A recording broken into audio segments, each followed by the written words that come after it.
This is the really meaty and skillful aspect of teaching with cases, because now you've got to make the case work in the here and now learning situation with students. Now, firstly, principles of good human conduct and managing a discussion situation apply, which means that you need to welcome the students, you need to settle them down, and you want to create a nice climate, psychological climate, in which the students feel comfortable and are prepared to offer their opinions and participate. And that's where good voice tone, the use of eye contact, smile, all of those processes that are fundamental to good interpersonal communication come into play.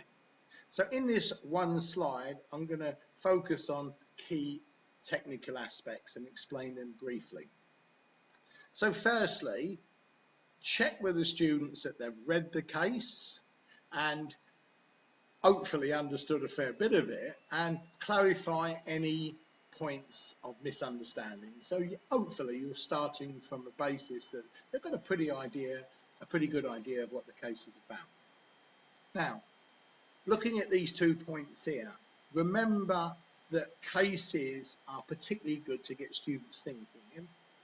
That will involve, certainly initially, critical thinking, where the students will analyse the situation, perhaps do some compare and contrast with other situations, and try to build up a picture of what's going on, who's involved, what are the various kind of plots and things going on. And that's making good inferences and interpretations, and further down the line to make some judgments about things, and if they've got to come up with solutions, to generate possibilities.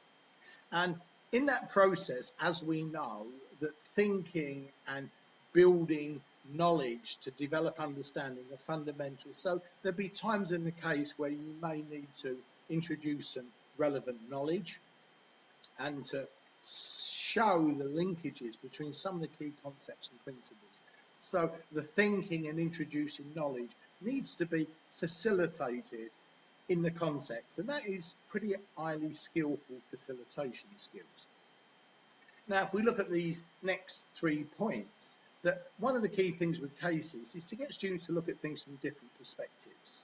They can look at it from an ergonomic perspective, they can look at it from a sociological, political, economic perspective, and that's where, again, this key skill in helping students to say, well, let's look at the problem now in terms of the way people feel, or let's look at it from an economic point of view, or let's look at it in terms of the cultural context in which the scenario is playing out. And this will bring out the underpinning beliefs and valuations and assumptions that relate to perhaps different perspectives. Remember, perceptions and beliefs.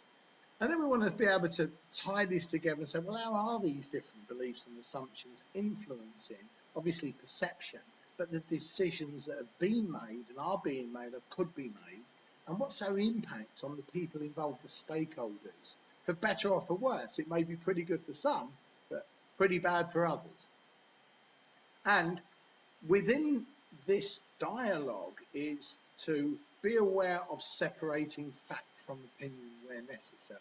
So it may well be necessary as a facilitator to come in and say, well, hold on a minute, is this factual or is this opinion? And well, if it's factual, on what basis? What's the evidence for it? So that's a key thing with this type of learning, is to help students to be able to differentiate what is fact from opinion and what is the quality of the evidence available, and also what information is not available and what might this mean.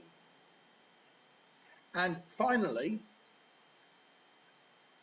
at particular points, and certainly at the end of the case, is to provide summaries. And it really helps if you can actually get the students to do some of this, to say to them, well, look, we've looked at this and we've looked at that. Well, what kind of conclusions, what kind of understandings are you building, rather than you doing all of this? But these are some of the key guiding principles that you need to use in helping the students to make meaning of the case and to connect it to the learning outcomes.